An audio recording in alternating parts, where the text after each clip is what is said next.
good evening, and welcome to Body and Soul Awareness with Stephanie and Oxana. Here are your hosts. Hello, everyone. Hello there, Oxana. Hello, everyone. Hope you had a wonderful week. Yeah, I hope so too, because mine's been busy again. Oh, yeah. Yeah. So, it's another week. We're closer to even more hot days outside. Oh, I know. It's so humid. And today and yesterday is a great example of that. So, but I'm so excited because next week at this time we will be broadcasting live from our beach house in Agtag. So excited. So we're taking our show on the road. Yeah, definitely. A new location. That's always nice. Spice things up a little bit. We Yeah. have some awesome special guests coming up in the next few weeks too. But tonight as well. I'm so excited. Yeah, absolutely. But so let's talk about the homework. Yeah, that's a good one.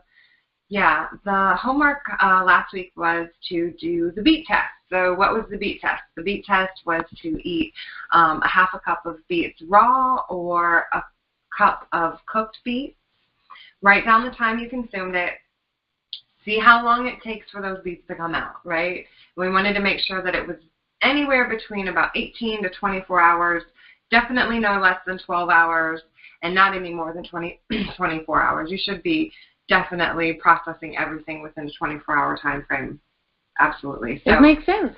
Yeah. It kind of makes sense. Exactly. I didn't do the beet test, honestly. I'm going to be totally honest, because I already know my transition time. I pay attention to everything. I know when I put something in, what it is and how it makes me feel, whether it makes me feel good or bad. How long it takes to get through. Like, I feel it as soon as it goes through the process. Like, I feel it going down. I feel it getting to different parts of my intestines. Like, I can tell. So my transition time, I know this is yucky, but I don't mind telling you, is generally anywhere between 18 to 24 hours, as long as, or depending on what I eat. Like, so if I eat like a lot of greens, a lot of fiber, I'm definitely going to be pushing through in about an 18-hour, but sometimes 24 hours when I've been bad, like when I've had fried food or something yucky that I had no business putting in my body. Exactly, yeah. Well, and it's like, this is a good example where you don't need to do all of these things on purpose. It's becoming your lifestyle. You don't need to do any more tests. You know, that's kind of how you live. Yeah. And it's a good kind of appetizer for what we're going to be talking about today.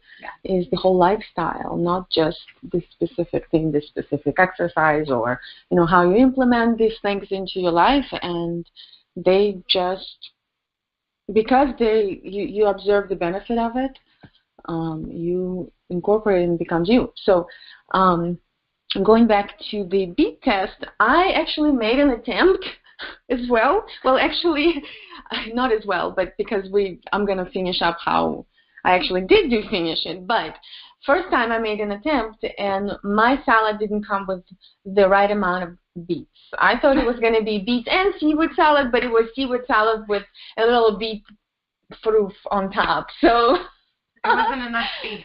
So I'm like, yeah, that's not going to do the trick. But today we ended up going to the farmer's market and picked up amazing veggies and fruits, and we did the beet juicing. And my test will be finished later.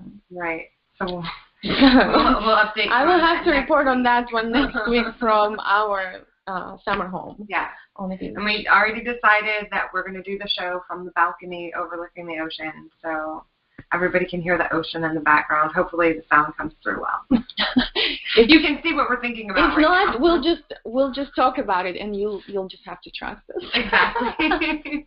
We'll be happy. That's all. Well, we're happier. We'll be sending you all of our lovely beachy energy. Right. Yes. So that was my homework, and it continues to the next one. Yeah. But I love beets. that's one amazing veggie that I grew up with. Luckily, it was a big part of my diet. And it's not a big deal for me to have a beet juice, to have a beet salad, or any of that. So I love it, and it was such a pleasure to juice it. And, we added a little bit of cucumber and drink that. Yeah. I kind of had a little fantasy of being a vampire. I know, it's super bright red. It's like I am drinking blood. It does look like drinking blood, and it actually looks like the same way when it's coming out, so that's a good indicator, so you know if it's actually working or not. So yeah, I really enjoyed it, yeah. And but that's kind of my part. And if we will talk about kind of incorporating beets and this kind of tests in our system life, then that's kind of, it's a great example. This homework is actually a great example. If you start feeling like, okay, how am I doing? Kind of, I've done all of this, like how am I doing? Like, for example, I'm testing myself. How am I doing? Exactly. So instead of going to a doctor and having them stick a camera up your butt to see what's going on, enjoy that if you want. Exactly. Make sure you're taking care of yourself so they don't have to get to that point, right? Right. So it's it's just, and that's one easy, simple thing. And beets are great for you. They have so many good benefits. And you can pretend you're a vampire. So yeah, that was awesome. And my Christian week even had beet juice. Yes, so, he did. Yes, even though we need to work on his processing time. He did, and he just juggled it down, and he was good to go. Yeah, like a soldier, he took it. He always does. Everything I make that's like good for you, but doesn't necessarily like taste great on like a conventional level, he usually stomachs most of it. I have to say he does pretty well. I'm proud of him. Now, if I could just get him to stop eating like chicken and all the dairy and all that other stuff, it'd be a little bit better. But it's okay. We're working on it. It's a slow process.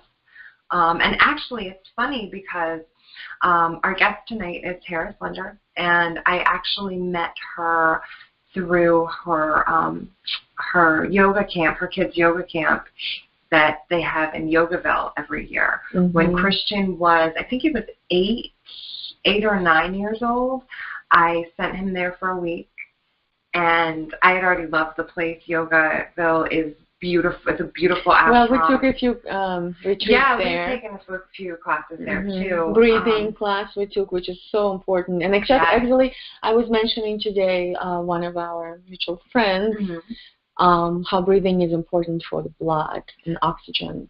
Right. The blood needs to receive the oxygen that comes through breathing, deep breathing, and how it's important. So yeah, I love that place. Yeah, and definitely breathing is a big aspect of yoga. I think it's pranayama is what they call it. Right. Correct. But I sent him there for a week, and he got to do all things yogi. So what I liked is, first of all, it's in a very highly energetically charged place. It's so positive. It's so peaceful. It's so beautiful. Nature is everywhere. Like, how could it be bad if you're on a mountain, right? Mountains are just beautiful. Mountains and the beach are like my favorite places. But he got such a wonderful, well-rounded experience. He learned so much about kind of applying yoga to life. So not just doing the movements and the stretching and the asanas every day to make sure that your body is moving well, but then also the breathing and also the importance of the eating and the meditating. And now, of course, it wasn't on like a level that we would go take a class on because he's a kid and his attention span's a lot shorter. Well, was a lot shorter then and probably is even shorter now. But unless it's a girl, then he can hold attention for a little while.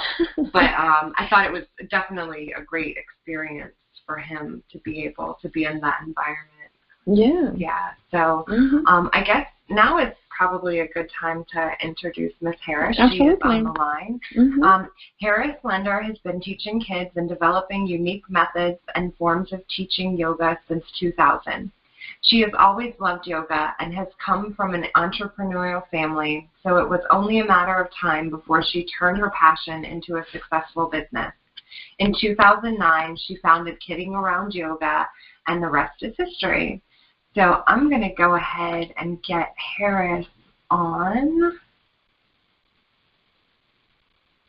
Hello, Harris. Welcome. Namaste, ladies. Hello. Can you hear me? Yes, we can hear you. How are you doing today? I'm so excited to be here. Thank you so much for the opportunity.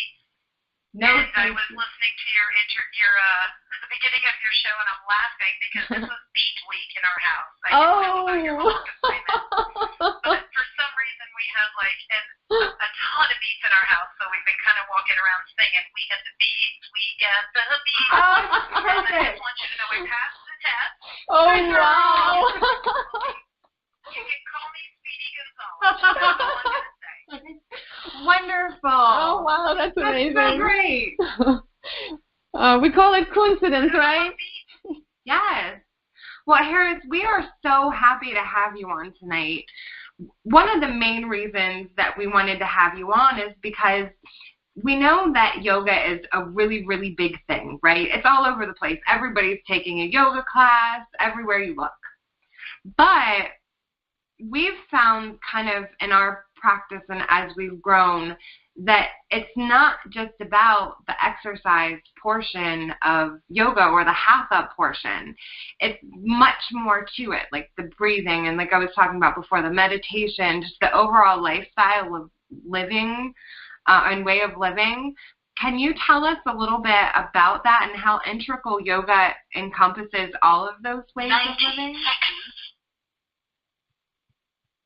Yeah, are you there? Can you hear me? Yes, I don't know what that was. Yes. Okay. Uh-huh. Okay. Well, as you know, I'm an integral yogi, so I'll just give you a little bit of background as to what that is, because many people won't know. Right. Integral yoga is a style of yoga that was brought to America in the 60s by a teacher named Swami Satchidananda. And if anybody here is old enough to remember Woodstock, or maybe has heard about it from their parents, he actually opened Woodstock with, believe it or not, 3 ohms, right before Janis Joplin and Santana and the Grateful Dead and all these amazing bands played. So, in my mind, of course, coolest Swami on the planet. So I was initially just very attracted to the way that he teaches. He was a very funny man. He left the body in 2002. But he brought very classical yoga to America. And the way he teaches it is, yoga is a lifestyle, it's a science, and it's a way of life. And I came to the ashram, it's called Yogaville in Virginia, when he was still living. So I was lucky enough to be able to sit in his presence and listen to him teach. And that just changed my life forever. And I'm so glad I had that opportunity because my life changed in very, very big ways. And I was able to share that with my family and now with people all over the world. But that's where it all started. So I learned that yoga wasn't about practicing poses, or as we call them, asana. And it's just about learning how to control your mind, really, controlling your mind and hence controlling every aspect of your life, everything. Right. So that gives you an idea of where it all starts. Yoga, there's 8 limbs in yoga. There's 5 branches. Some people say there's 6. Okay. And it's a lifetime study. It's a lifetime study. We have our own scriptures in yoga called the Yoga Sutras, Patanjali's Yoga Sutras.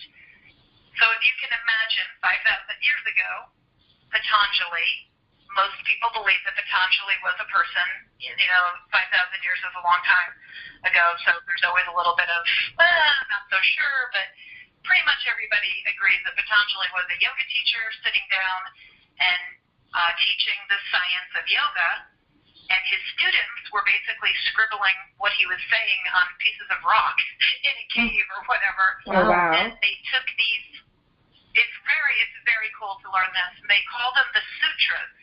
If you think about a suture, a thread, and so if you pick up the book, Patanjali's Yoga Sutras, and particularly the one that Swami Satchidananda provided the commentary on that is widely regarded as one of the easiest to understand, and it's used in many yoga teacher trainings around the world.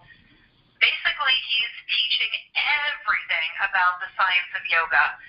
And my teacher, Swami Satchidananda, would say, you should always have the scripture of your choice, the Old Testament, the New Testament, the Quran, whatever it is from your religion, and the Yoga Sutras. And I really appreciated that from him because he always taught truth is one, paths are many. And so during my studies at the ashram, and I continue to study there, most people in that vein, integral yogis or anyone who really studies yoga on that level knows that it is about that. Truth is one, paths are many, and yoga is just another way to look at how to live your life. Wow. That's very interesting, yeah. Because I know, like, a lot of times, more like in our Western culture, a lot of people just spend a lot of time, like, rushing to hurry up to get to their yoga class, and then they're, like, super stressed, and they get there, and then they work really hard because they want to, like, get their body in shape, which is great because it's a great way to stay in shape. Sweat. Right. But, and then they, like, leave, and then they're, like, totally haven't even gotten the premise of yoga whatsoever. Right. Well, and I think it's maybe that's how it's getting marketed as well. And I don't even want to use word marketed, but presented maybe. And that's why I was extremely curious to speak with you today, because I, in the beginning, many years ago, I would say, oh my God, scary. Such a long time ago now, almost 20 years ago, I started yoga just as an exercise because my background is dance, and I've never gone, I started kind of lifting weights, started doing other things than dance, and then implemented yoga as part of my exercise because it was offered at the gym. And then finally, 10 years later, or maybe I would say probably 10 years. I think it took me that long to look at yoga differently. And right now, when I think of yoga, I don't even think of exercise at all. At all. Right. So I think it's kind of how it's presented to us, maybe. And that's why I was Well, you're exercising your mind. That's true. Very, very true. Yes, you're right, actually. but then, like Stephanie said, you're not getting full benefit of yoga. Like, you do start exercising your mind, but then when you start exercising your heart and your connection to all, it even gives you more benefit. Right. I think it's definitely a good start. Well, right? Absolutely. Because it gives you an introduction to the breathing, because they're constantly reminding you how to breathe throughout the class. Right. I think it's good because when I first started teaching, I'm sorry. No, continue, please. Well, when I first started teaching in 2000, sometimes I'd be at a Gold's Gym, which wasn't really where I wanted to be, but, you substitute for other people, and you do whatever you have to do to put your name out there. And, I mean, I had, like, weightlifters in the back of the room, and you just hear, like, I know. You're, like, sitting there oming in the room, and, you're trying to create some peace, and I thought, these guys think that I'm like a freaky hippie yoga chick, and I'm like what do they really think? trying to share the teachings of yoga. But every once in a while, one person will come up and say, I really understand what you're doing here. Where can I learn more about this? And that's kind of what you're looking for, that one or two people who are like, okay, I see this. And I often send people up to Yoganol for their training because they train people to, for the 200-hour adult yoga teacher training. But, some people do get it. Some people just want to go basically get a tight butt. I mean, that's really what it is for a lot of people. And, hey, that's great. It works. It works. You'd be surprised. It does work. Eventually, the cream rises to the top, and some people recognize if their teacher actually had a savasana, a deep relaxation at the end of class, offered a little bit of meditation, they sit up and they're like, wow, I see myself, I I feel better, this is who I am. That's the best part about it when you get to offer that to somebody. But yeah, you don't always see that in modern day yoga classes, and honestly, I've been teaching since 2000, and it is kind of sad for an old-fashioned yoga teacher to see so many athletic styles of yoga out there. Right. But I believe, I'm watching this very closely, I believe, because there's a lot of injuries and a lot of people who aren't even able to practice because they've gotten hurt in their modern style of athletic yoga. And guess what? A lot of people are coming back to good old-fashioned classical hatha yoga. Right. Yeah. That's definitely my favorite style. It's more like restorative and rejuvenating, and you stay in the poses a little bit longer, right? Yeah, you do less poses, much longer meditation, much longer pranayama. Like when you go to a classical integral yoga class like I teach, it's 90 minutes, but the hatha is over in 60 minutes.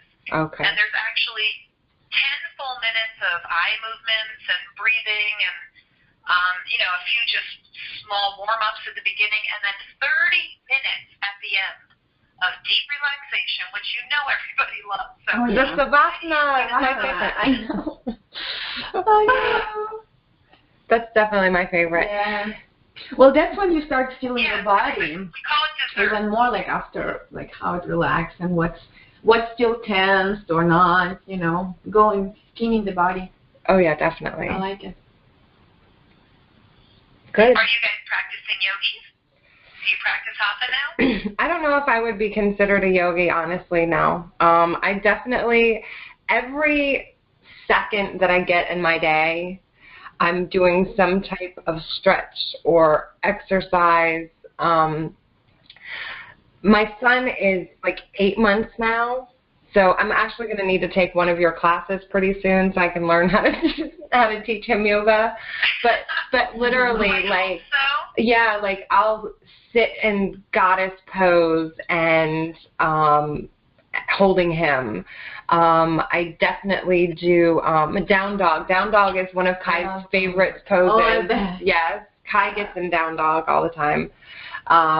Especially when he's trying to fight sleep. He always does down dog position when he's trying to fight sleep. Maybe it helps him. Yeah, I don't know. I don't know if it helps him stay awake. He's like, I need to rush this blood to my head so I can stay awake. I don't want to go to sleep. Yeah. Kids and babies are such natural yogis. I mean, I've seen so many sonograms of babies sitting in they call it happy baby pose or something. Oh, yeah. Pose. I mean, they just naturally do it. And it's so great to be able to turn yoga on to kids when they're so young and they're still very flexible. Yes. It's always a good time to start a yoga practice, but the earlier you start, the easier it is for them to develop good habits. Well, right, and it becomes a way of life. It's a lifestyle. It's not a fad. Well, and it's like yeah, absolutely. Yeah, you were like saying they're already naturally doing those poses, so pretty much they're just not unlearning it. They continue doing them. Right. It's like they already know. Their body innately knows what it needs to do. I guess it's helping them not to forget it. Right, and we stop them. We're like, no, you have to sit up, and you have to sit in your chair, and you have to, right, sit at your desk all day long. I know. Yeah, we're working really hard, and all of the kids yoga companies out there to get yoga into the school system. I mean, it's so sad that these kids are having to sit behind a desk all day, and some kids don't even have recess. Oh, yeah. So we actually just changed things up a little bit where we were trying to get our teachers. We've trained about 1,400 people to teach yoga to children, and those numbers are increasing every day. So we have people teaching everywhere, but now we decided instead of sending our teachers into the schools, which was a lot of work, now we're just training the school teachers. So that's we're great. Just cutting the middleman out, just put it right in the school. And many, many, many people are doing this, and it's extremely successful. I mean, if you're on Facebook for even 2 minutes at any point, you'll see all these great videos and newscasts and all kinds of information out there about yoga in the school. And I believe by the time your baby is in first grade, everybody's going to have yoga in the classroom, and no one's going to bat an eye about it. I think that's awesome, especially since you're teaching the teachers how to do it, because they're going to get the benefit as well, because if anybody needs stress reduction, it's the teachers. Poor things, they go through so much dealing with our children all day long. Oh, I know. So that's whenever great. I walk into a school, if I go into a school to teach a class, I'm in and out in less than an hour, and I see these teachers, schlepping the kids from this room to that room, and this is going on here, and that kid's getting disciplined, and I just think, yeah. God bless you guys. I'm out the door. I'll be at Starbucks in 4 minutes, and I did my thing.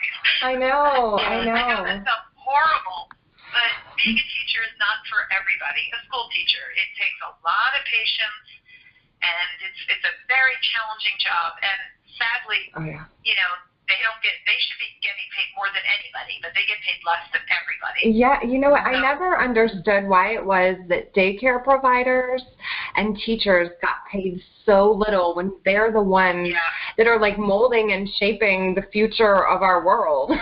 Yes. That's crazy. I agree with you. It's a very important job. I don't get it either. Yeah, very important job. So we're trying to do our part here. Yeah, definitely. I'll be honest with you. When I was teaching I don't really teach kids yoga anymore because now I run the company, and the company's gotten quite large.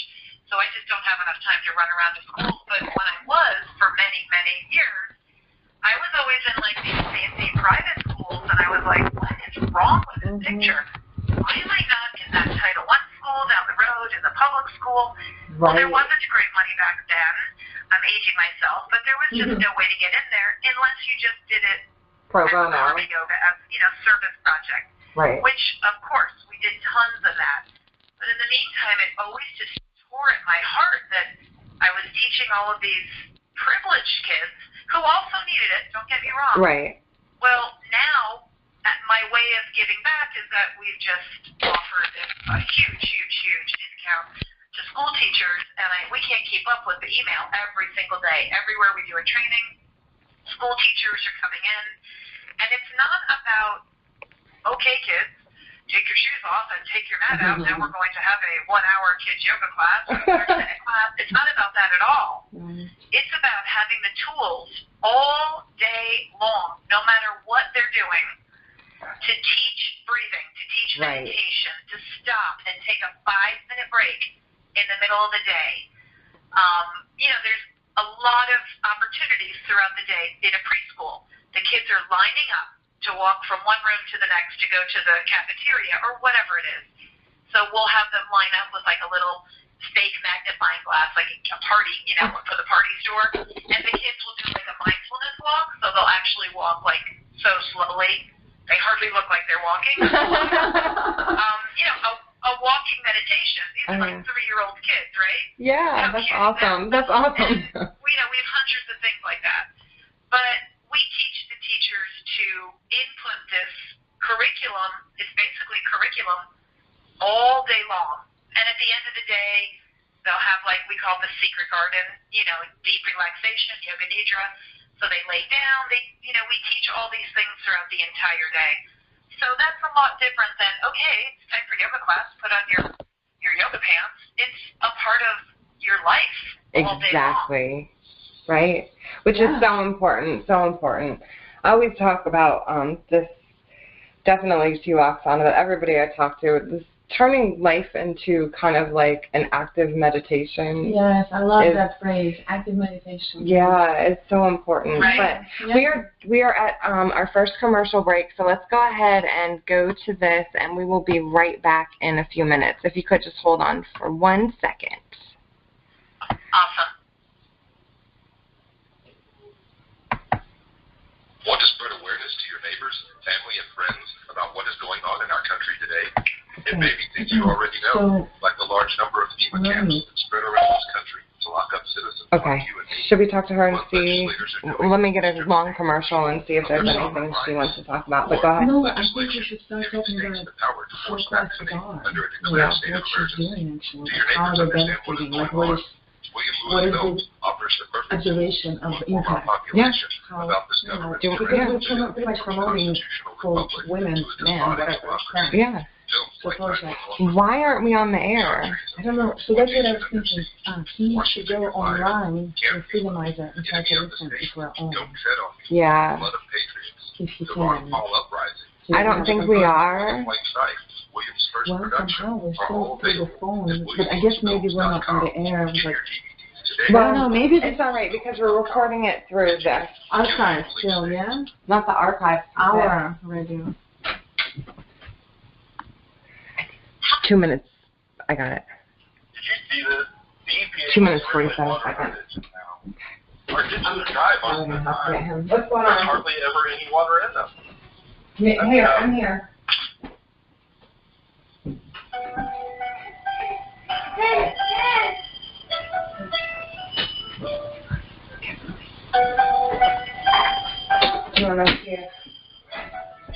I mean, fucking, we'll just listen later. It's already too late. It doesn't matter anymore. Like, just pretend it's on. Well, unless we can recall this. I know I did it right. Something's wrong with the system. Well, because, no, I know, because it made it big. Yeah. Why is it what it is? I think we should go with the flow. Yeah. Well, we have the video at work. Even now, actually.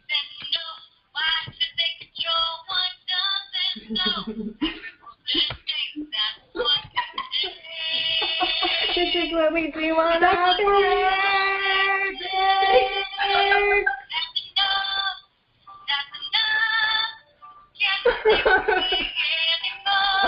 And he's eating the baby. He's a hunger. Anyway. So yeah, actually I'm on mute. No, I wasn't on mute. No, I wasn't. Should I be on mute? Oh no, I'm not. We're on mute. You're on mute? Yeah. It's on mute. Yeah.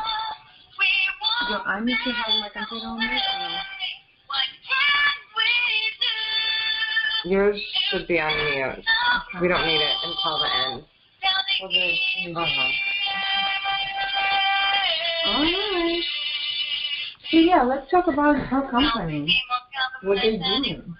Because she already talked about herself and background. Mm-hmm. Which we kind of somewhat missed because of the technical issues. Okay. Do you want to ask? Yeah, we can ask about, like, you know, the business. Are you playing another one? Yeah. Okay. Well, we don't have to. We have 10 seconds if we can go back on the air. Yeah. Because, yeah, I'm curious about her company. Like, what does she do? And how it helps. All right, so I'll lead in and then you ask. Okay. Hey, everybody. We're back on the air. Harris, are you with us? I am here. Wonderful. So everybody, we are with Harris Linder. She's our very special guest tonight. She is the owner and founder of Kidding Around Yoga. And Oxana, you had a question for Harris, so go ahead and... Well, I just wanted to hear more about your company. And you've already gave us a great background on yourself.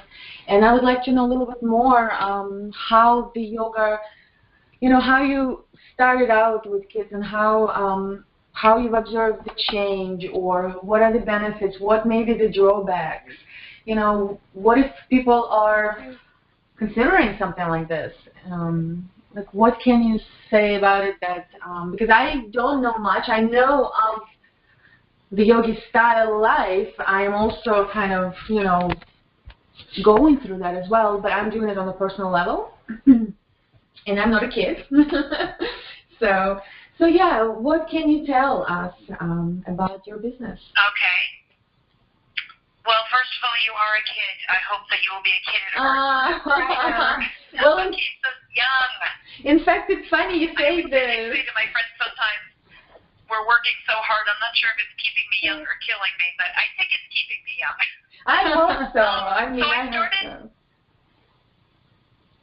Stephanie, told you that I used to run the camp at Yogaville, so I did that for 11 years. Christian was one of my campers, and I'm not just saying this because Stephanie's there, but I do have fond memories of him. He was an outstanding camper, and he was very mature, and we missed him after that. Maybe I'll connect with him on Facebook or something. Is he on Facebook? You know what? He's not on Facebook, but I think he's on, like, Instagram and Twitter. I don't know. I'll let you know whatever form of. It's something that the kids use that the adults don't. Right. I know I don't do a lot either. I'll get him in touch with you. No worries. So honestly, we were talking a little bit about the modern styles of yoga before, and this is kind of where it started. I was in my adult yoga class. I was teaching an adult class. I've been doing this for many years, and I had a very successful program. I was teaching all over St. Petersburg, Florida, where I live, and, many times there'd be 20 people in my class, 15 people, and then one night, like 4 people were there, and I'm like, what's going on here? And basically what was going on is that the YMCA was offering it, and studios were popping up with more hot yoga, Bikram yoga, whatever it was. And people would literally say to me, well, I can pay $50 a month and go to all the yoga I want.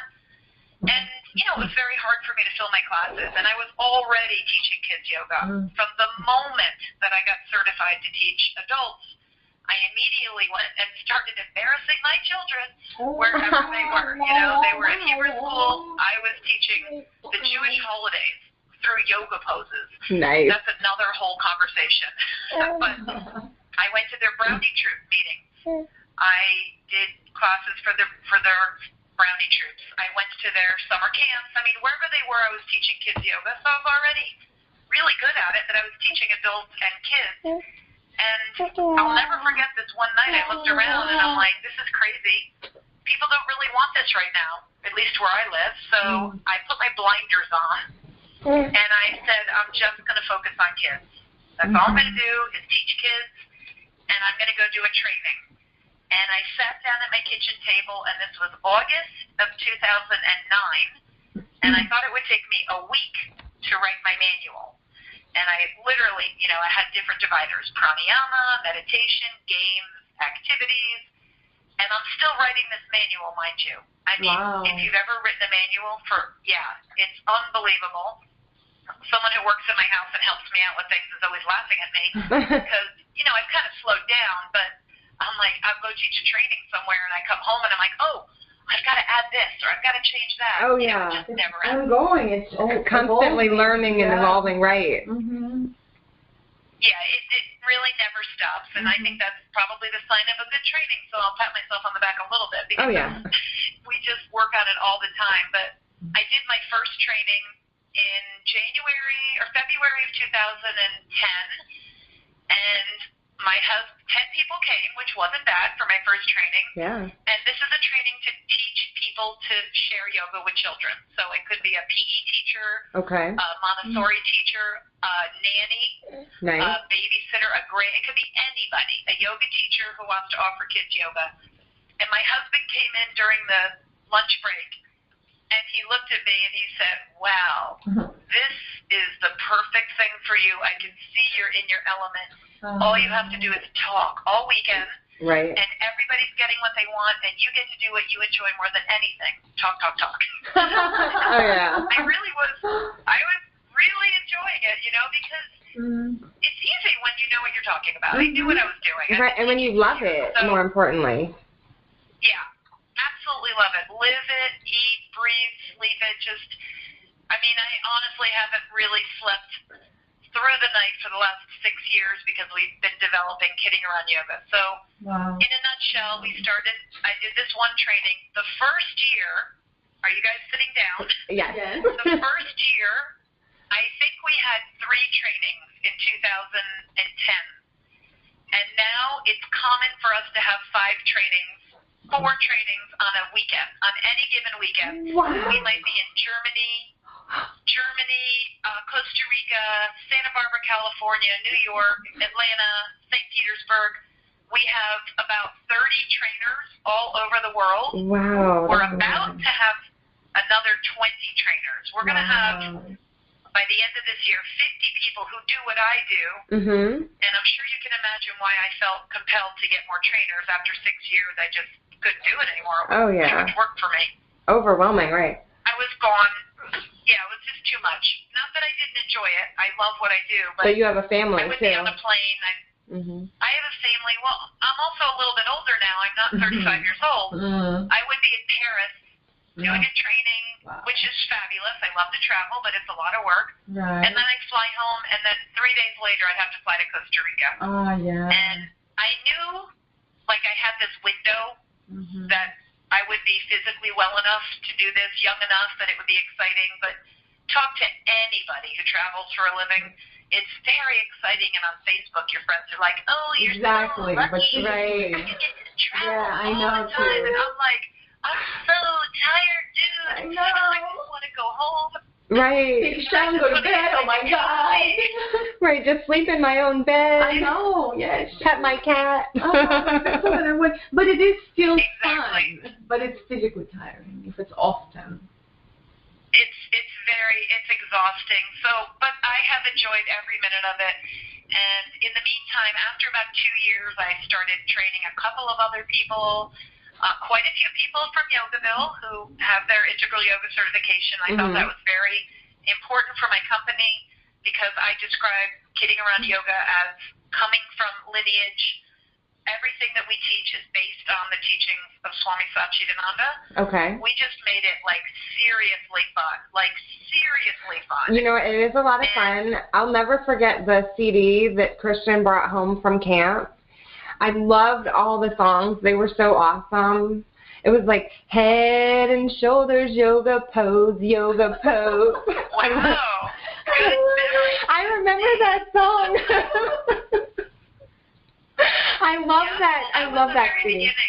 Yeah. I love it. When Christian came home with that CD, that was the beginning, and now we have 6 of them.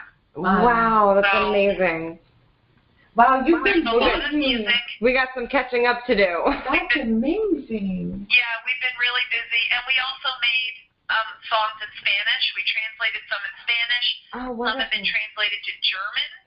When we Nice. translated to German, I thought, this is a language I know nothing about, but we went to Germany, and we just decided we needed to do it. Awesome. And so it's kind of gone off the charts huge. I mean, I'm not going to say that we didn't work hard for this. We worked very hard. My husband is a musician, so he helps me write the music. We recorded all of it by ourselves. We have a producer in the studio. But, you know, as I like to think that we're authentic on many levels. We do stick to the teachings, but you can't sit a 4-year-old or an 8-year-old down and expect them to understand it on the level that we do. Right. Right? Right. So we just found many creative ways to share it with kids and make it fun for them so they want to come back. I mean, we want them to want to come back. Right. Right. And, you know, music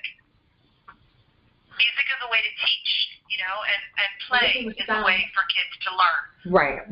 So we do it through the music.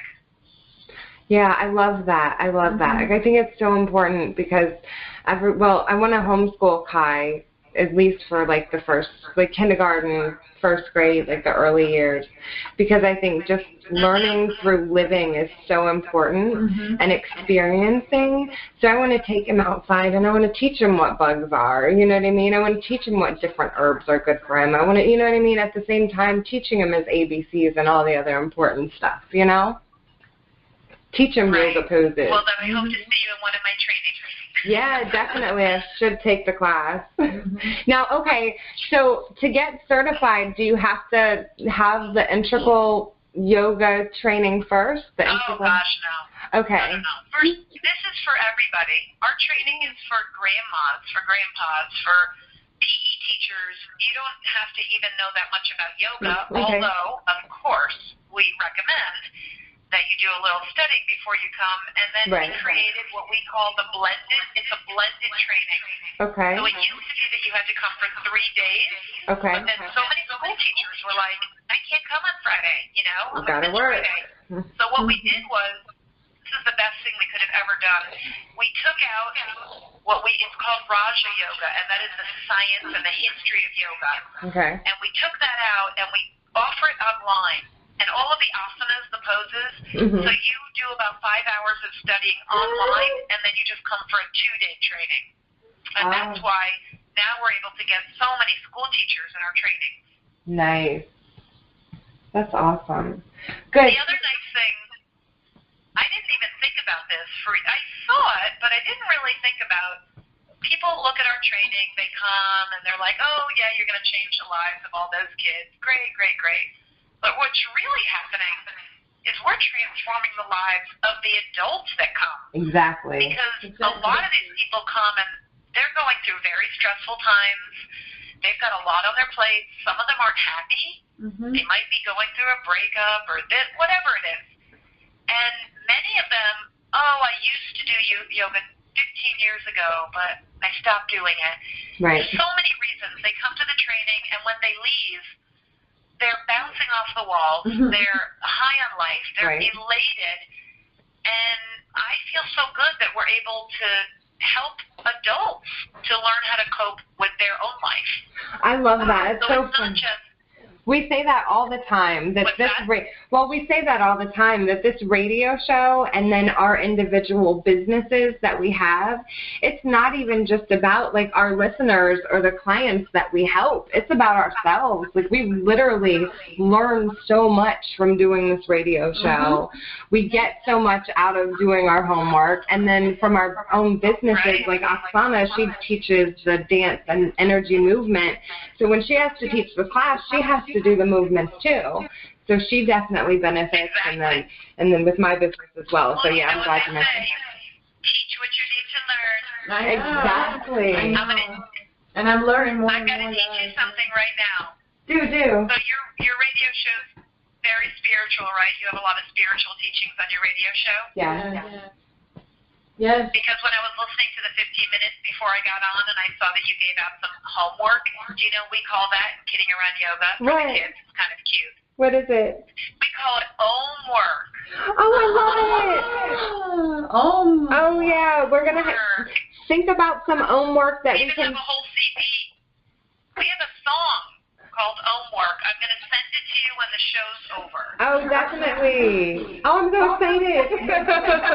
Yes. Yeah, you'll love it. I'll send it as soon as we get off. Great. So, in answer to your question, you know, we do the trainings. We're all over the world, and then we also offer, because, you know, I come from a business background, so it's hard for me to not think like an entrepreneur, but we offer a licensee program.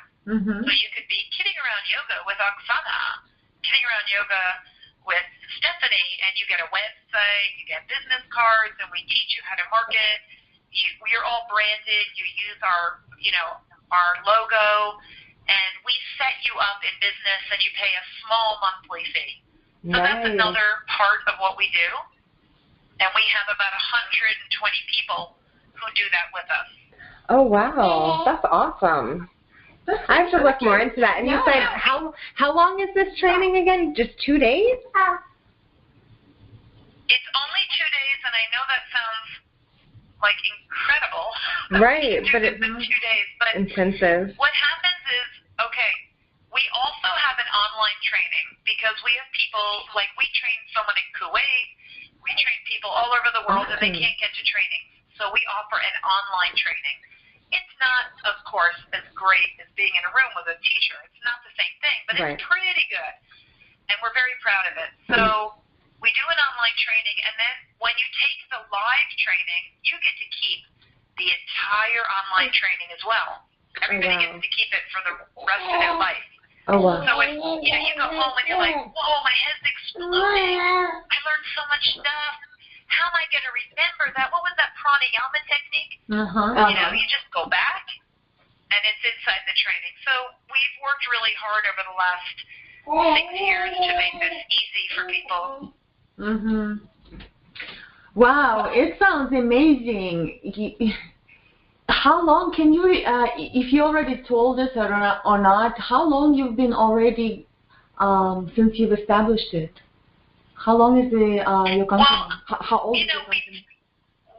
the first training was in 2010, but we started the company in 2009. Okay. Basically, that was me and my dear friend Cassie running around town teaching in literally like every private school that we could get into, and everybody wanted it. Everybody wanted it. So we were teaching what's that? Already then, it's been needed already at that time. But not, Oh, yeah. But now it's international. Now we're really on a different level. Like, I just got back from Hong Kong a couple weeks ago, and we had an amazing experience there, and I trained a trainer. So now I don't have to go back to Hong Kong, although I loved it, and I'd love to go back to Hong Kong. Yeah. But now I have somebody there who will do like 3 trainings a year, and people from all over Asia will come to her training. So we have somebody in Costa Rica who will be training people in, Central America, South America, and all over Costa Rica. We have probably 15 trainers in the United States. We're growing very quickly right now, and it's partially because we work our tushies off, but it's also because this is needed so badly, so very badly, and it's obvious. School teachers, principals know this. There's grant money available. I feel like I would be remiss in not even mentioning that today was a very sad day in the lives of humanity. So many people were senselessly murdered today, and we just have to do something about the way we're raising our kids to not feel so angry and so violent. And I always say to my students, we're changing the world. We're giving children and adults, not just children, tools to cope with the daily stressors in life. And it's definitely a lot different from when I was growing up. I mean, we didn't play games all day on our computers and watch TV. We were outside playing. We got more physical activity. We weren't looking at screens. It's a different world, and these tools that yoga provides are so powerful, and they need to be shared. I agree.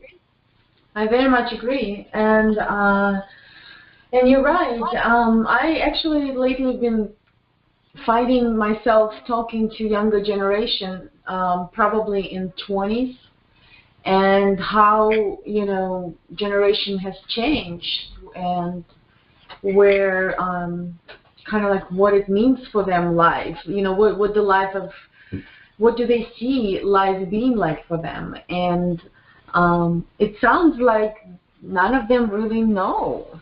They're all kind of in an unknown state of knowing. And maybe, from my point of view, maybe that's how transition happens, going from the mindset that we used to have, like the system that we are used to, how we're supposed to live, all of these things, to maybe a different state of perceiving life. Maybe that's like right now is the period of transition, kind of this unknown where chaos is kind of happening. So, like speaking of all these tragic situations that happen around. Yeah, definitely. So if you take a look at yoga for kids, that's one way to change where we're going as a society. Yeah. So exactly. Yeah, I think it's definitely. Go ahead. I want to share something. Can I share something interesting about how Hatha yoga came to be? So Hatha yoga is the poses, okay? Right. And there's 5 or 6 branches in yoga, and Hatha is just one very, very, very small part of yoga. But a lot of people, many people don't understand this, and I love to share this with people. Thousands of years ago, when the yogis were sitting around meditating, and we meditate for what? The kids meditate for a minute, we meditate for 5 or 15 minutes, or maybe a half hour if you're lucky. But these yogis were meditating for hours, right? Sitting under the Bodhi tree, meditating for many hours, days, weeks, whatever.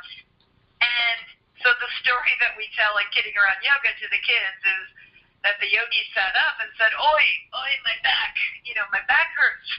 And the yogis would look around at the animal kingdom.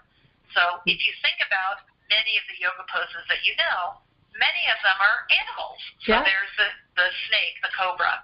The cat, the cow. There's the dog. Downward dog, upward dog, three-legged dog, many different types of dog poses. There's the cat and the cow. My favorite, the lion. Basically, the lion. I love it, So basically the yogis were mimicking the animals for the only one purpose, just so they could stretch their bodies so they could meditate. So they could spend more time in meditation, way to look at it. That's what I've been taught. It's all about meditation. Yes, that's what I've been taught. You're doing all these poses to prepare yourself to sit in the pose. And you pretty much just stretching Exactly. yourself. Yeah. Mm-hmm. Wow, that's what the whole So thing it's the first is step, so you kind can of, sit. Mm-hmm. So we explain it that way to the children so they completely understand it. And, of course, you have to sit and meditate at the end. I mean, there's no point in coming and jumping around and playing and doing your poses if you're not going to sit at the end and meditate. And it's the same way with adults. Right. And that's why, as I discussed before, in a traditional class, it doesn't have to be integral yoga, but in any old-fashioned classical yoga class, you're going to sit and you're going to meditate at the end. And guess what? It's a lot easier to do that after you've practiced your hatha. So even if you're sitting at home for 5 minutes to meditate, you know what? Do one round of salutation to the sun. Right. It'll make it a lot easier. That's so true. Well, because you almost have to, like, decompress and de-stress before you can even get to that place of stillness. Yes. Exactly. You're too much in your head. So, and, you need to... just slow everything down. Yeah, get more into your body, and then you can relax and harmonize. Absolutely. That's what I teach too, but it's not yoga. It's just the movement of energy and how you approach it with the focus and feeling and movement. We call that cuckoo head in Kidding Around Yoga. Let's see. I love it. You know, I do own a company with the words kidding around in it, so can I do like a little experiment with you guys right now? Totally, let's do it. Yeah. Okay, you ready? Yes. This is going to be a little crazy. You just got to work with me, and if you don't do it, it's not going to work. So you have to participate fully. Promise. And we can even invite anybody who's out there listening to participate. But while you're doing this, I want you to picture a room full of 5-year-olds doing the same thing with us. Okay. So this is a way that we explain to children, this is why, in fact, I know I did this with Christian, this is why we need to meditate. So we say to the kids, for the next 30 seconds, out loud, I want you to tell me everything that you did today until I say, oh. So you guys are going to have to listen for me, okay?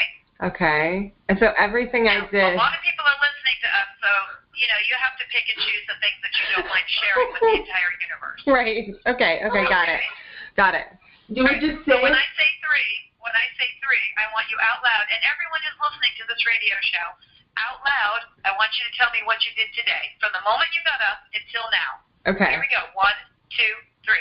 Okay. So this I morning fed the baby, I took a shower, I brushed my teeth, I ate breakfast, I ate my Shilajit, I went to the farmer's market, I changed the baby,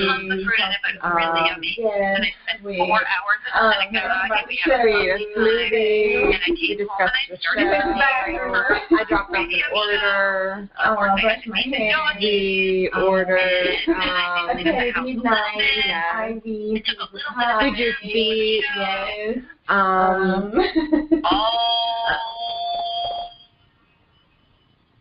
you guys there with me? I'm here. Yeah. Okay, so we've done this, you won't believe this, with 500 children Oh, wow. at school. Oh my God. Can you picture what this looks like with 500 children talking about what they did all day? Oh my God.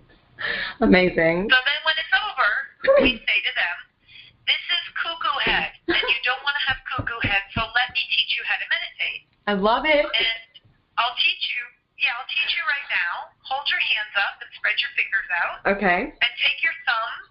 Okay. Take your thumb and touch your pointer finger and say peace. and then take your thumb and touch your middle finger and say begins, and then say with me, and you're touching each finger. Begins with Pointer finger, middle finger, ring finger, pinky. Peace begins with me. Do you see that? Yes. And when it makes you concentrate. It's very powerful because it crosses all races, all religions. Anywhere you go, everybody's okay with this. Yeah. This is how we teach children to meditate. And I can't tell you how many parents tell me they might scream at their kid or get mad at their kid or whatever, and the child's like, Mom, peace begins with me. That is our trademark meditation. I love it. I love that, yeah. That's it's not just for kids, though. It works for everybody. That's what I promote. I'm like, if you get confused, if you don't know what's going on, get back into yourself. Go back to yourself. And stay there. Don't you just reset your brain. Yes. Oh, I love it. Well, that was a great exercise. I love it. I like it. What is it called again? Cuckoo brain? Cuckoo head. Love it. That's one of the things, we have a manual with 200 pages of, just so much stuff that we share, but that certain things are just classic kidding around yoga, and it's interesting because we have teachers all over the world, and we're all in one Facebook forum, we're all friends, so great. We all speak the same language. Right. We know what we do, and it works. And it doesn't matter whether, some of them don't speak English. We even have a Spanish forum now, but we all know the same things. In fact, when I was just in Hong Kong, I had 3 ladies who want to take the material and translate it into Chinese and teach it to the local community. Because even though we're there, a lot of British people were in the training, and people who speak English fluently, and it's a different culture if you go in and try to teach to the local Chinese community.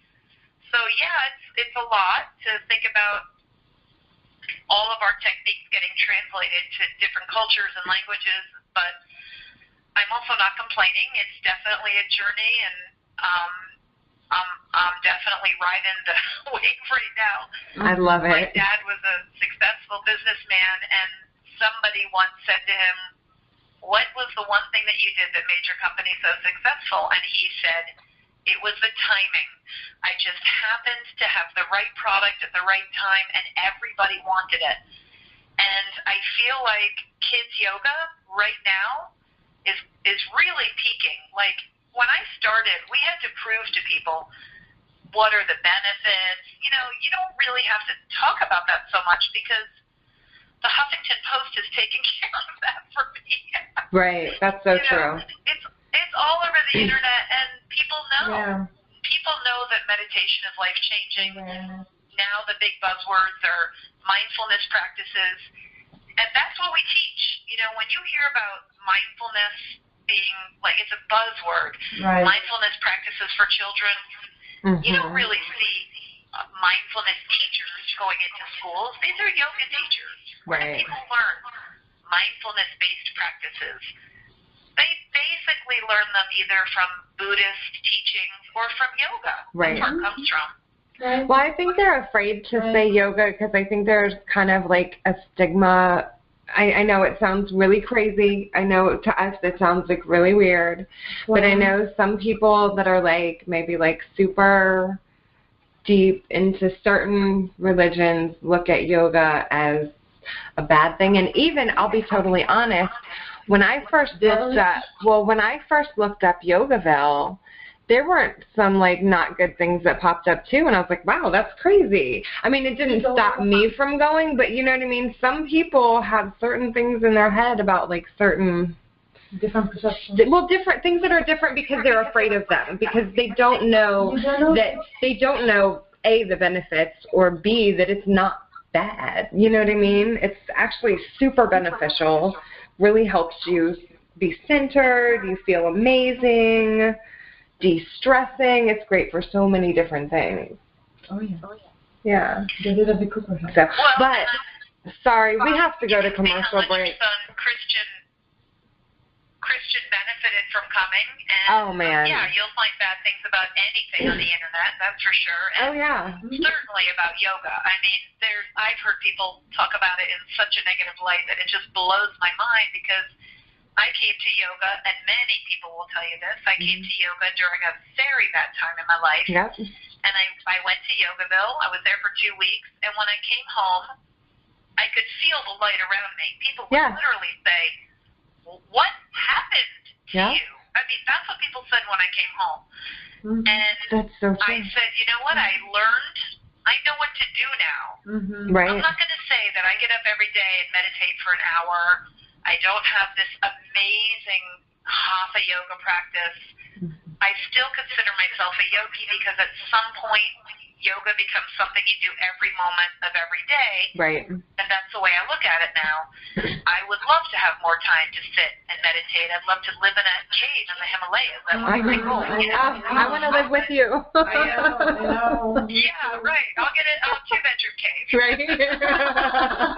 But when I came home, I was different, and everybody could see it. And that was in 2000, and I feel like I've been on a mission ever since then to just share with people the benefits of yoga, and it's so powerful. And you do have to guide people, though, because somebody might go to one class, they walk in and the teacher says, "Okay, we're going to do a headstand now." Well, no, that's not the right class to be in. Right.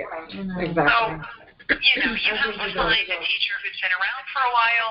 I'm a big fan of sending somebody to a class where the teacher came from lineage, where they really learned a classical style. But, it's not always like that. There's plenty of great teachers out there. But it's just it's mind-blowing to me how beneficial it is, and that everybody isn't practicing it every single day. So I'm glad you're having this show so that more people will be exposed to it. And I highly encourage, I know we're talking about kids yoga, but we're all kids. Yeah, exactly. You're right. I encourage everybody to go out there to see what it will bring to you. It's different for everybody. Definitely. Well, hey, we have to go to a really quick commercial. I ran over a little bit, but we'll be back in 1 minute.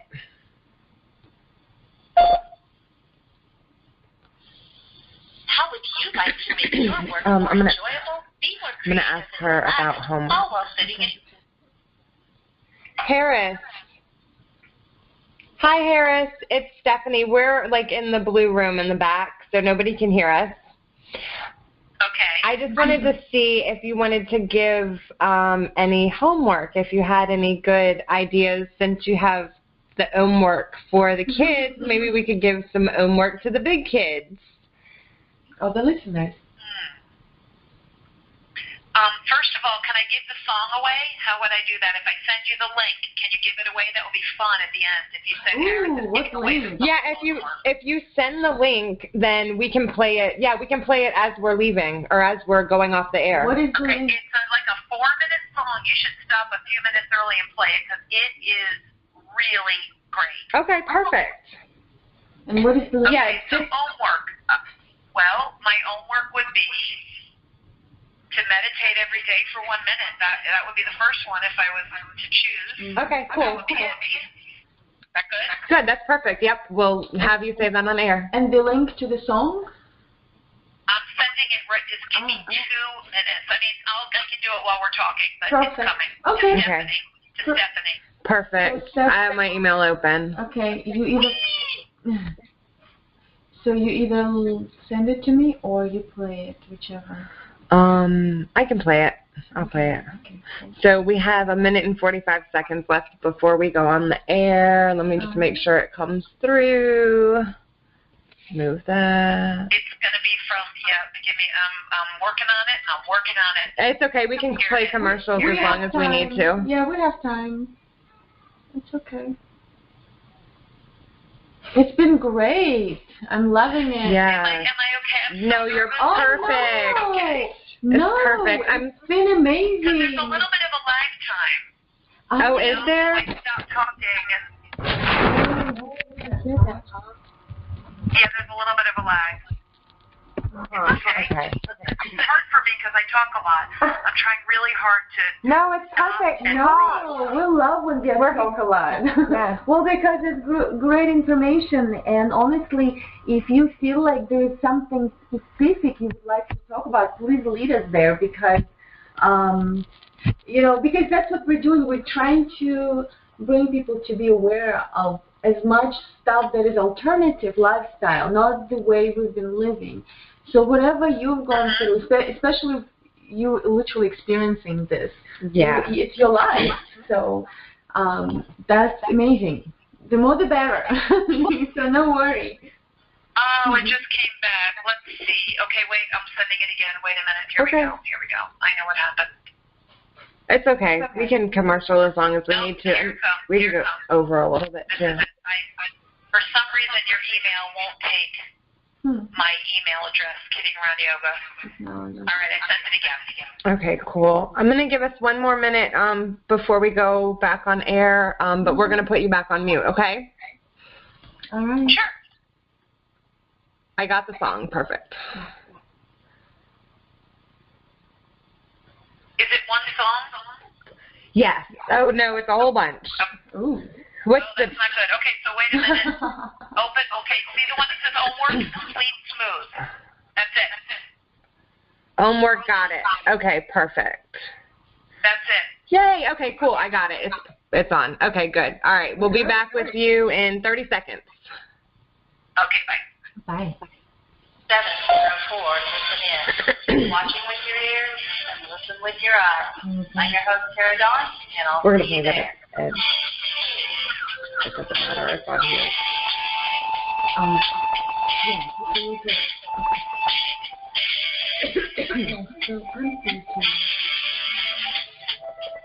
5 seconds. Situations where she's feeling different. I'll give a specific example, and then I'll talk about Christian too. Okay, everybody, we are back on the air with our special guest, Harris Linder. Harris, are you there? I am here. Awesome. Welcome back. Yes. So, Harris, I was thinking, can you tell us, I'm just curious mind sometimes, so can you tell us any specific examples? Of course, you don't have to give us names, none of that, but like where you observed a specific change in people, and, maybe they came back with some sort of feedback, and like, can you give us like real life stories? We're just curious. Yeah, you give us some, and then I'll give you my example. Yeah, well, because that's kind of how we learn, Yeah, so let's go back to the life story examples. Okay. So what do you recall? I've been teaching, I don't know, thousands of classes, so one of these days I am going to write a book. But You must, because I'm sure it's gonna be so inspiring though, because when people read about this stuff, they connect, because every situation can really touch more people than just one person, because we all have similar situations. We just don't know. No, we all have very similar situations, just on, varying levels, varying degrees, but I'll give you a couple off the top of my head, and I honestly didn't think about this or prepare, so whatever just pops into my head is what I'm going to go with. Oh, yeah, definitely. It's much better that way. We teach, I hope so, we teach at a Title I school. I don't know if you know what that means, but it's like underserved children here in downtown St. Petersburg.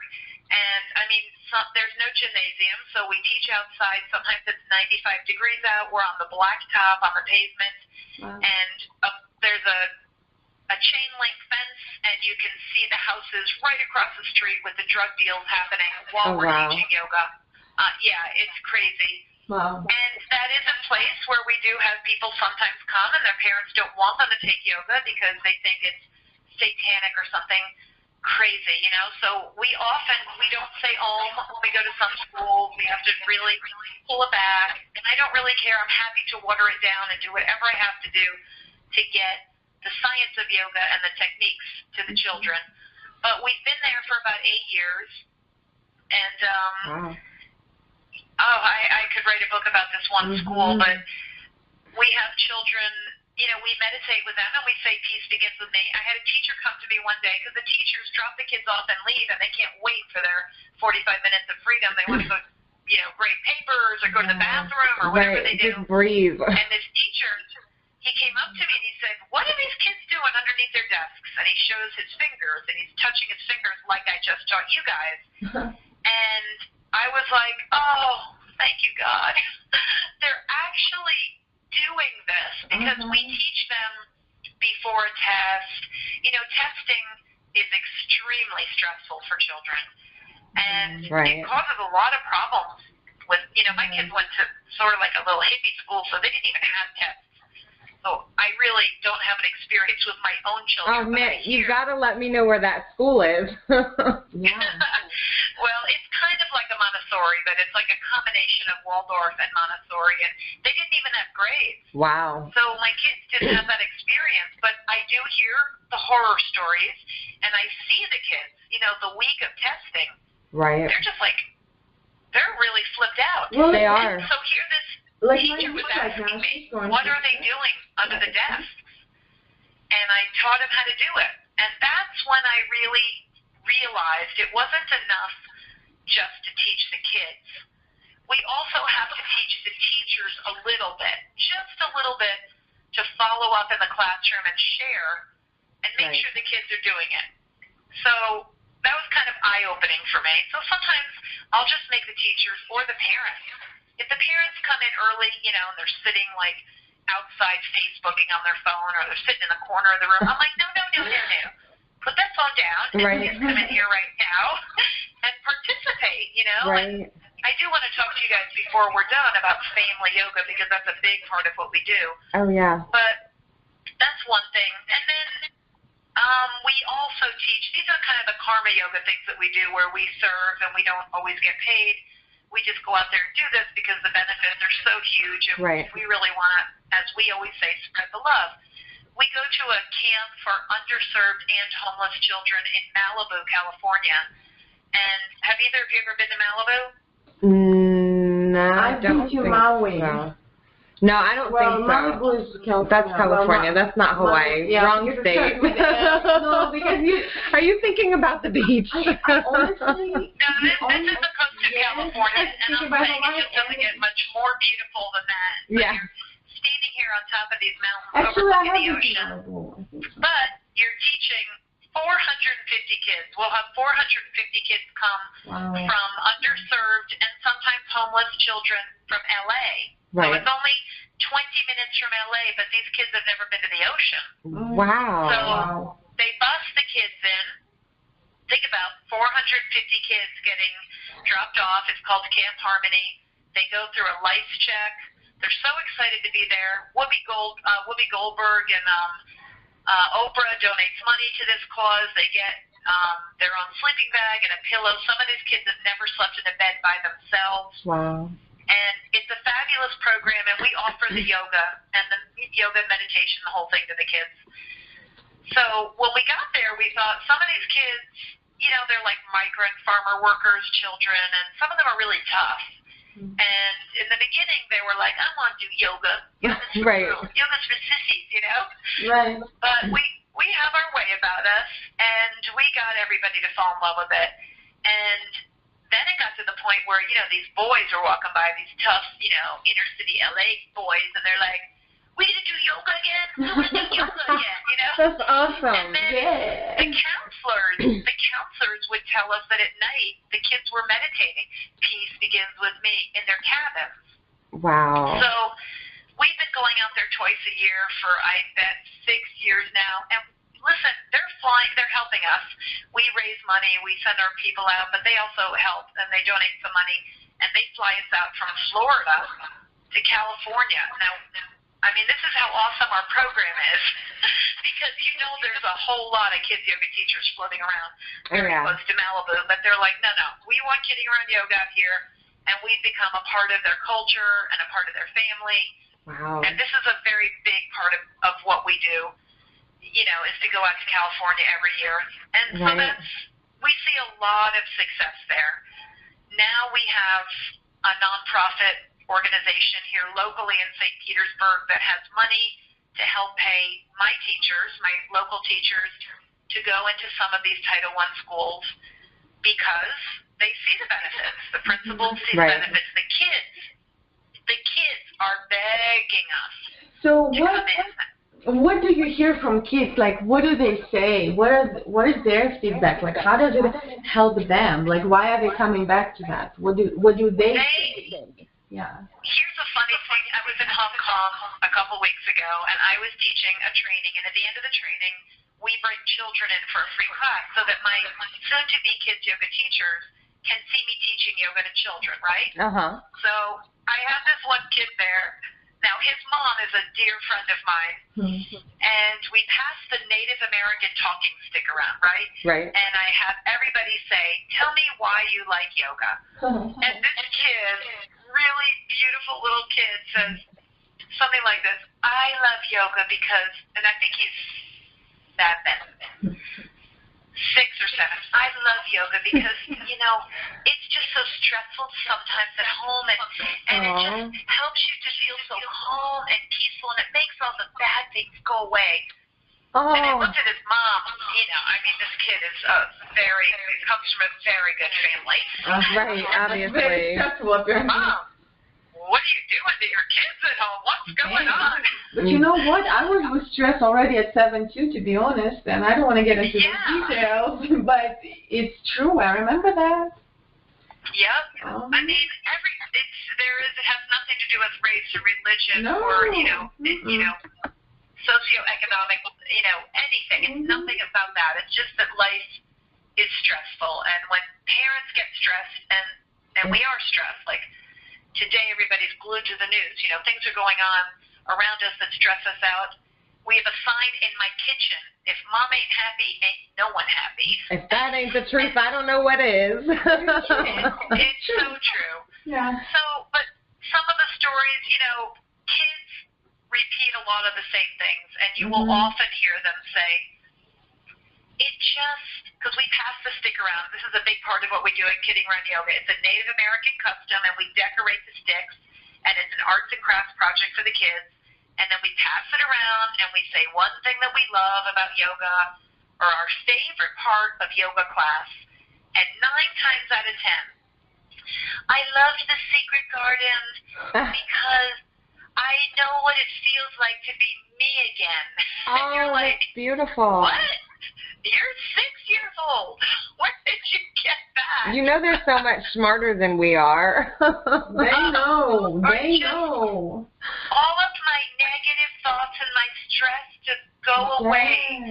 We hear this repeatedly over and over again. And, that's one of the things that we do that I think makes us successful. We have gazillions of things to do, but we repeat. Kids like repetition. Patterns. Well, we're animals of pattern. I mean, brain, ego. Yeah. It's works of pattern. Data. And they want to know. Now it's time to meditate. Now we're going to do a song. Now we're going to do our salutations to the sun. Oh, I'm so excited. It's time for the secret garden. I love the secret garden, Right. And so, if you go to a Kidding Around Yoga class, you see no 2 classes are the same, but we have an outline we follow. Right. So this is when we do the salutations to the sun. This is when we play a game, but there's 500 choices for games. Right? This is when we do a song. There's 60 choices for a song. So it keeps it very interesting, which is important for kids. Exactly. It's interesting. Yeah. Another thing that happens often, do you guys know the crow pose? Yes. It's a challenging pose. You get down on your hands and you balance the backs of the insides of your knees on the back. I know that one. Okay, yeah. It's challenging, and there's something that happens to a child's his confidence level when you show a child how to do this pose. Yeah. So I teach in a lot of inner city classes locally.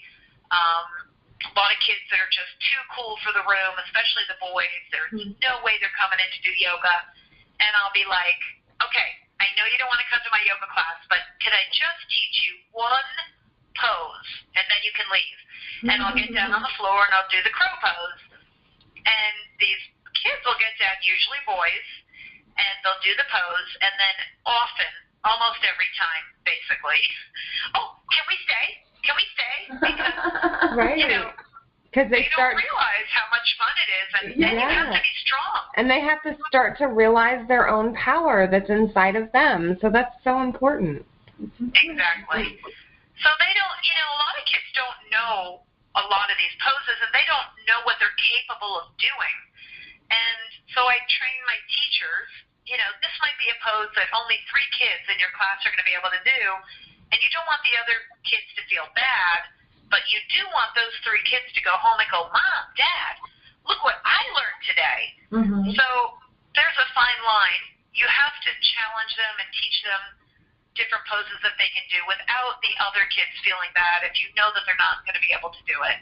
Right. But, you know, we try to keep them on their yogi toes, no pun intended, and teach them some fun things to do. But, you know, we definitely have seen in schools where we are there consistently that the teachers will say they're better behaved, they feel like they're handing their homework in, their test scores are going up. This is definitely all been documented. Now, after thousands of years of yogis saying it's good for this, it's good for that, now the documentation is coming out. The scientific studies are definitely coming out, and we see that your brain transforms. They are now talking about the gray matter in your brain increasing, so your memory is sharper, and all these things, you know, your body calms when you sit in meditation. It's out there. You know, we don't have to prove to schools and prove to parents anymore that it's beneficial. The scientific studies have definitely been posted, and it's pretty obvious at this point. And it doesn't take long. This is the good news. If you do meditate, you know. And I know I don't meditate every day, but when I do, it's instant. I instantly, right? Yeah. I instantly feel better. Yeah, absolutely. You just, well, because you just get, if you get out of this alignment, you just kind of quickly know what to do. Like it becomes much easier to get back to it, right? It's like medicine, you know? Yeah, that's so true. Some people say medication. We say meditation. Right. I love that. Yeah, those words. And don't get me wrong. I am not saying you shouldn't medicate your kids. If someone needs medication, they need medication. I would never say don't medicate your kids. I will always say try meditation first. Mm-hmm. Try yoga. Try, you know, in Western society, unfortunately, people try Western medicine first. Right. They try everything, and then if it doesn't work, okay, we'll try some blue-green algae. Okay, we'll do some meditation. It should be the other way around, right? That's so true. Yeah. Before making such a drastic change. Start off simple. Why not? Just start with the basics. What Earth already gave us. Yeah. Yeah, like we've been doing this for 5,000 years and it's been working. So try that first, and if it doesn't work, okay, then try some other. Right. Then I'll try something that'll give me 10 side effects. But anyways, all right, Harris. Well, we don't have a lot of time left, so I did want to make sure that we talked about the benefit of yoga for like not only just the kids, but kind of like in the family as well. Yeah, like for example, if people don't take like your program or they don't go to classes for whatever reasons, right? What can they implement at home?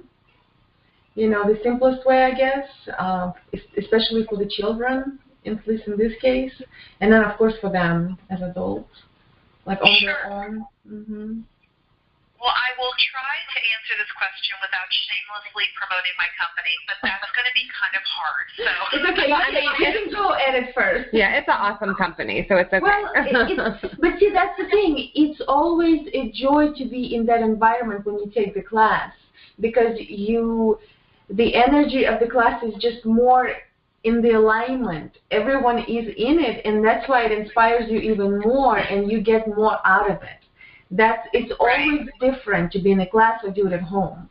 Well, but I'm not even talking about a class. I'm just saying we have tools that are available on our website. So I will probably have to shamelessly promote my company a little bit when I answer this question. It's all right. I'll try to talk about this, and there's a few different ways to look at it. First of all, it's a difficult question because there's a difference between practicing with a 2-year-old and practicing. How old is Christian? He'll be 15 in August. Can you believe it? Okay. Well, there's a big difference between you practicing with him and you have a daughter? Kai, another little boy. He's 9 months. Okay.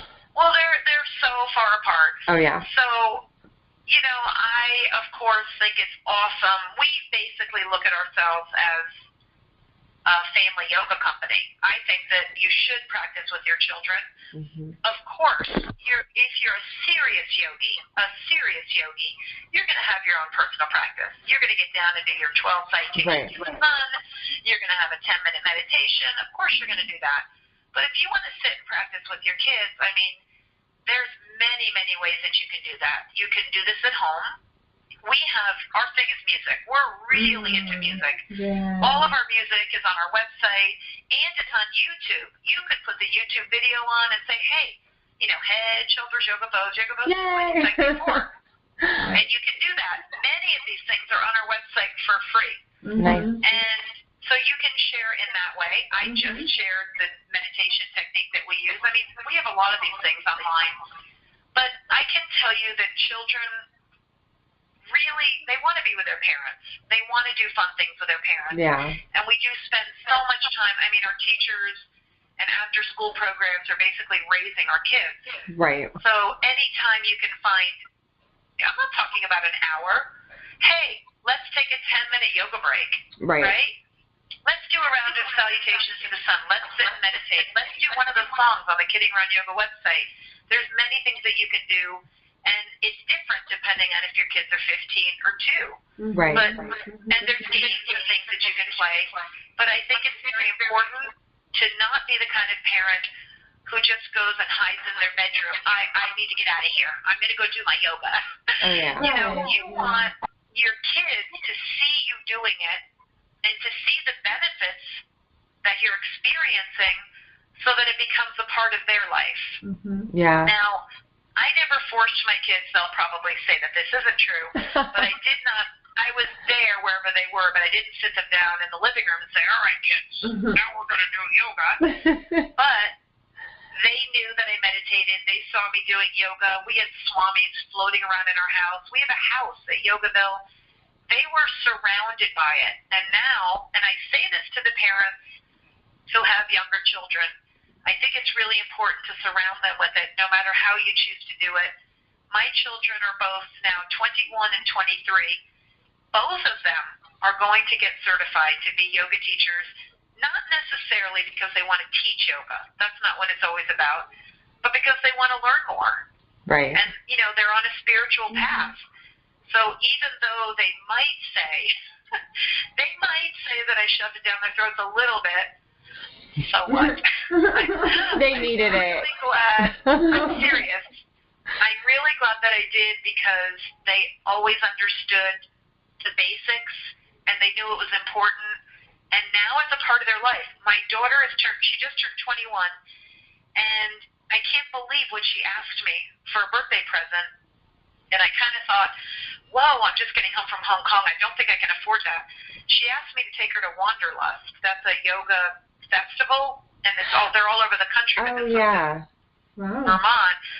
And there's musicians there. We're into music. And I was like, wow, I can't really afford not to do this because when I was 21, and I won't go into the details at all on your show, but that's not what I was doing. And I was really proud of her. Yes. Yeah. Like hanging out at Grateful Dead concerts, and she wants to go to a yoga festival, and I was like, okay, let's do that. Yeah, I think I will try to help you. Exactly. I just feel like it should be a family affair. Right. Whatever it is that you have to do, and if you're taking your kid and dropping your child off at a kid's yoga class, see if you can find a family yoga class. Right.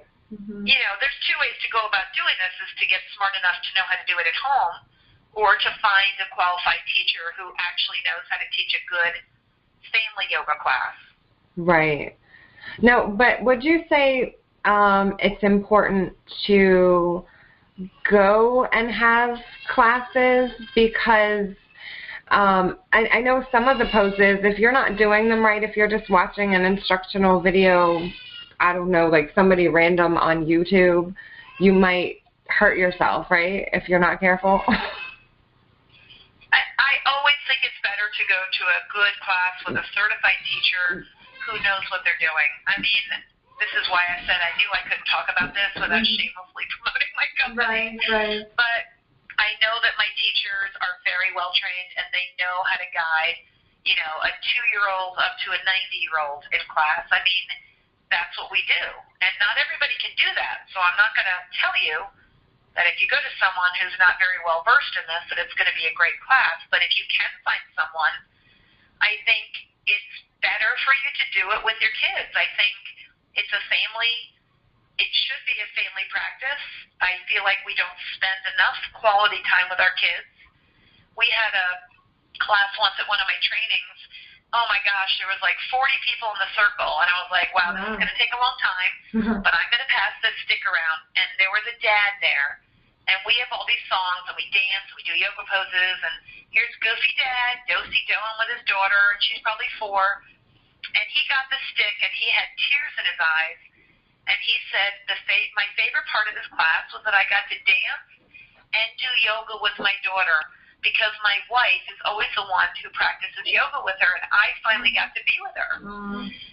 And he had tears in his eyes, and I thought, you know, yes, this is what I want to do for the rest of my life, is I want to bring families together and let them experience what it's like to practice yoga with their children. And then when you do deep relaxation, if you can picture the sweetness of these kids cuddling up with their parents, we're playing the beautiful music in the background, the Native American flute music, and guiding them on a flying yoga mat up into the clouds and down into their secret garden. Oh, it's yummy. It's awesome. Oh, yeah.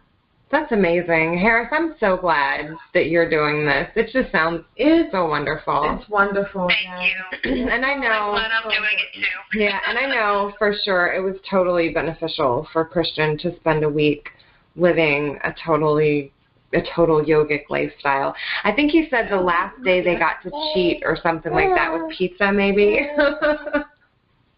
Probably, yeah. Last day we have a lot of fun.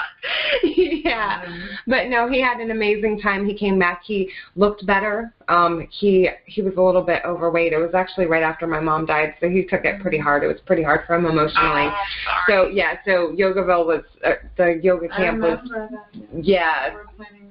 yeah, the Kidding Around Yoga Camp was awesome for him. It was so beneficial, especially at that time in his life.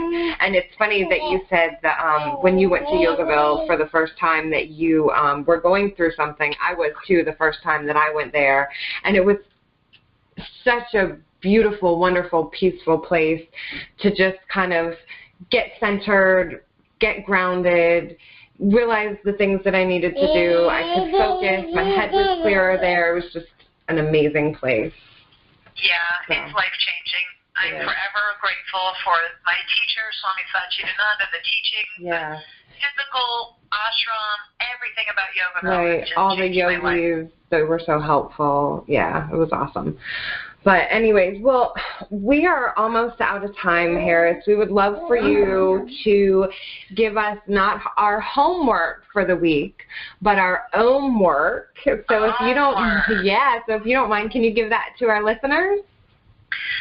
Well, I guess I'll just give you the most obvious homework that I give to all of my kids and their parents. I would say I already taught everybody how to meditate, but just in case anybody showed up late, hold your hands up, spread your fingers out, take your thumb and touch your index finger and your pointer finger and say peace. And then middle finger begins. And ring finger with me. Peace begins with me. So what you do is you say it out loud. You put your hands on your knees, sit cross-legged. Okay. You say it out loud. You close your eyes. Then you whisper it. Then you say it in your head, and you close your eyes, and I'm going to ask everybody to do that for just minute every day, and I promise you that won't be enough.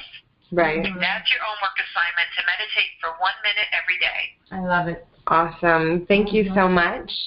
And thank you everyone for listening. Yeah, let's give the website again. Yeah, give everybody your contact information so they can reach you or find you on the web. Kiddingaroundyoga.com.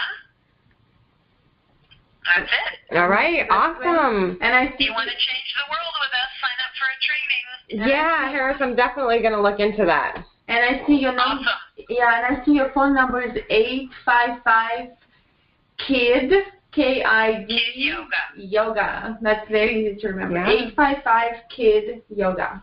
Yeah. So, yeah, Awesome. thank you so So much. everybody check it out. Yes, thank you so much for coming on. We really appreciate it. It was an awesome talk. Yeah, I like Thanks for the opportunity. I really enjoyed being here, and I appreciate it. Thank you so much. Awesome. So, sorry, guys. Speaking of kids, my little one wants to send you off with a goodbye. I know. Anyways, so if you guys need to reach me, my email is stephanie@edensbalance.com, and you can check out my website at www.edensbalance.com as well. And my website is oxanaventure.com, OXANAGONCHAR.com. You can email me at bodyandmind. What is my email? I do not even remember. Mind, body, and soul. Here we go. Look at me promoting my business. Mind, body, and soul at oxanaventure.com. So please reach out to me. And we are wishing you a wonderful week ahead. Enjoy summer. And we will be broadcasting air next week on Sunday, from the beach. Yes, so listen to us at 6 p.m. All right, so we're going to leave you with one of Harris's songs. It's called Homework. Woohoo! This is me and my husband. Awesome. Have a good night. Om Shanti. Bye. Doing homework, I'm doing my homework, I'm doing homework every day. Doing homework, bring a little peace on earth. Doing homework every day. Homework is stretching out at home. Homework is meditating alone. Do your homework, then you'll see just how peaceful you can be. Doing homework, doing my homework, doing homework every day. Doing homework, bring a little peace on earth. Doing homework every day. Homework can be done anywhere. Twist your spine in your chair. Close your eyes and clear your mind. Try to do it all the time. Now, my friends, the name of this song is Homework. But when I say work, I'm not talking about the kind of work you get paid to do. No, sirree. I'm talking about the kind of work you want to do. The type of work that makes you feel good about yourself. Makes you into a better person. Yes, sirree. The sort of person that's kind and gentle to all. You see, friends, I've been practicing yoga for quite a few years now. And I used to think it was just an exercise class. But then I learned that yoga was also about keeping my mind fit, too. You see, I used to have cuckoo head. I mean, my mind was like a crazy monkey that had been stung by a scorpion. But then, my friends, I learned a few tricks, and I'm going to share them with you. First, I stretch out with my asanas.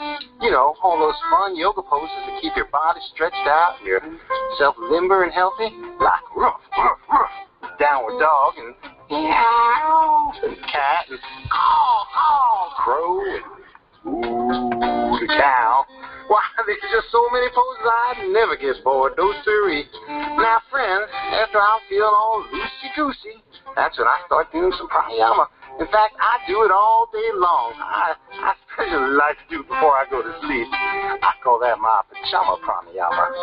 Pranayama is taking some deep breaths in and out of my nose, of course.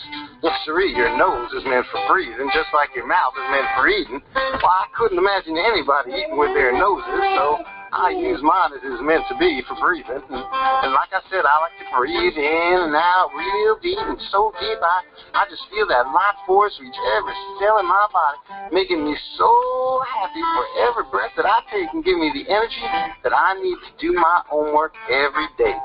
Yes, sir. After I do my asanas and my pranayama, I like to sit and I meditate. You see, my friends, I have this mantra, and it's something I repeat over and over in my head, and it replaces my peace. Peace relaxes me, it makes me feel peaceful, and it goes like this. Peace begins with me. Yes, friends, it's that simple. You can say it with me. Peace begins with me. I like to sit quietly and repeat that to myself over and over, and yes, sirree, before you know it, friends, I feel peaceful. I feel really peaceful. Yes, sirree, I could do this when I wake up. I could do it before text. I could do it when I'm angry. I could do it when I'm bored. See, meditation is the key to everything.